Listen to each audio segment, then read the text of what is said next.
As a games journalist, it's important to recognize that games have mechanics, just like Dark Souls.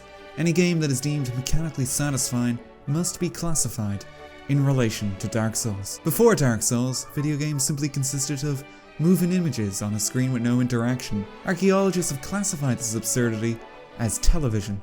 Team Fortress 2 is the Dark Souls of first-person FPS shooter games. TF2's mechanics are refined and polished, never feeling unfair and appropriately rewarding you for correct play, just like Dark Souls. The story is told indirectly through scraps and tidbits, dotted through its regions, as if the mechanics were the focus of the game first and foremost, just like Dark Souls. The difficulty curve is steep and unforgiving, with techniques such as rocket jumping taking many repeated deaths to truly master, just like Dark Souls. Of course, Team Fortress 2 isn't the only Souls-like entry in the first-person FPS shooter game market. Indeed, Overwatch is also just like Dark Souls. Overwatch approaches matchmaking by taking the salt-induced stress of dying repeatedly because of your teammates through the implementation of the character Hanzo, just like Dark Souls. Indeed, the loot box system of receiving 4 randomized pieces of loot per level resembles the pinwheel fight,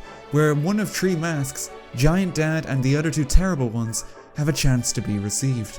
It's just like Dark Souls. And of course, who can forget that Call of Duty is also just like Dark Souls. A philosophical quandary that has baffled the greatest minds of the 21st century. The Call of Duty is said to be a metaphor of the gamer's journey to overcome adversity, just like in Dark Souls. But of course, we must remember that Minecraft is also just like Dark Souls. Minecraft throws you into an unfamiliar world and tasks you to find your place within it, enabling you to experience a carefully crafted world once you've finished building it, just like Dark Souls. And of course, since we've now mentioned Minecraft, it's important to note that Dark Souls is the Dark Souls of Dark Souls. Dark Souls takes what made Dark Souls great, expands upon it with the inner workings of Dark Souls, and presents a Dark Souls-like experience not unlike Dark Souls. Dark Souls recognizes that in order for my gaming game review website to remain relevant, I must constantly compare new titles to games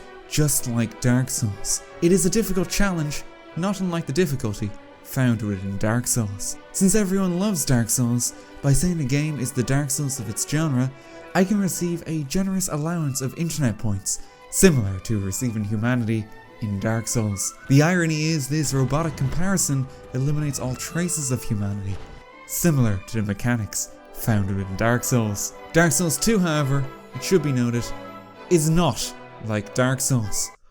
Dark Souls 2 actually has more in common with Battleborn.